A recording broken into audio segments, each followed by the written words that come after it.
एक सम्राट अपने जीवन के अंतिम दिनों की गिनती कर रहा था और बहुत चिंतित भी था।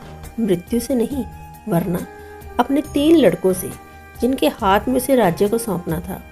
वह ये निर्णय करने में असमर्थ था कि किसके हाथ में राज्य की शक्ति दे, क्योंकि शक्ति केवल उन हाथों में ही शुभ होती है जो शांत हों।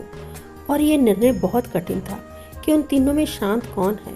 कैसे परीक्षा हो, कैसे जाना जा सके कि कौन व्यक्ति उस राज्य के हित में होगा, कौन अहित में। उस सम्राट ने एक फकीर से पूछा।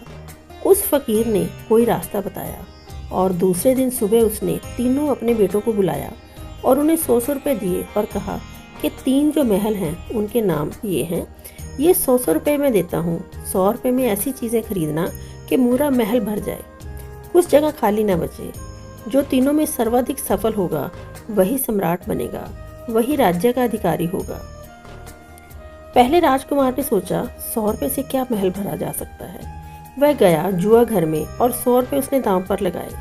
हो सकता है जुए में जीत सके तो फिर बहुत रुपयों से उस बड़े महल को भर लेगा, क्योंकि महल बहुत बड़ा था, 100 रुपये में भरा नहीं जा सकता था। दूसरे राजकुमार ने सोचा कि 100 रुपये बहुत थोड़े हैं, इतना बड़ा महल हीरे जवाहरातों से भरा नहीं जा सकता। एक ही रास्ता है कि गांव का जो कूड़ा कचरा बाहर फेंका जाता है उसे खरीद लिया जाए और महल भर दिया जाए। गांव से जो भी कूड़ा कचरा बाहर जाता सब उसने खरीदना शुरू कर दिया और महल में कूड़े करकट के ढेर लगा दिए। सारा महल भर गया, लेकिन साथ ही दुर्गंध भी भर गई। उस रास्ते से निकलना मुश्किल हो गया। तीसरे राजकुमार ने भी महल भरा। किससे भरा, कैसे भरा? तिथि आ गई निर्णय की। परीक्षा के लिए सम्राट आया। पहले राजकुमार का महल खाली था। उस राजकुमार ने कहा, क्षमा करें, 100 रुपये बहुत कम थे। सोचा मैंने जुआ खेल लूँ, शायद उससे जीत जाऊं और पैसे आ जाएं जिससे महल भर लूँगा। दूसरे राजकुमार के महल के पास जाकर तो घबराहट हो गई। इतनी बदबू थी कि सारा महल कूड़े से भरा हुआ था। उस राजकुमार ने कहा, कोई और रास्ता न था, सिर्फ कचरा ही खरीदा जा सकता था 100 रुपये में, और क्या मिल सकता था। फिर सम्राट तीसरे राजकुमार के महल के पास गए।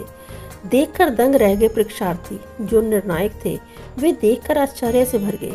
इतनी सुगंध थी उस महल के पास। फिर वे भीतर गए। रात थी अमावस की। सारे महल में दिए जलाए गए। राजा ने पूछा, तूने महल किस चीज़ से भरा है? उस राजकुमार ने कहा, प्रकाश से, आलोक से। कोने कोने में दिए जले थे।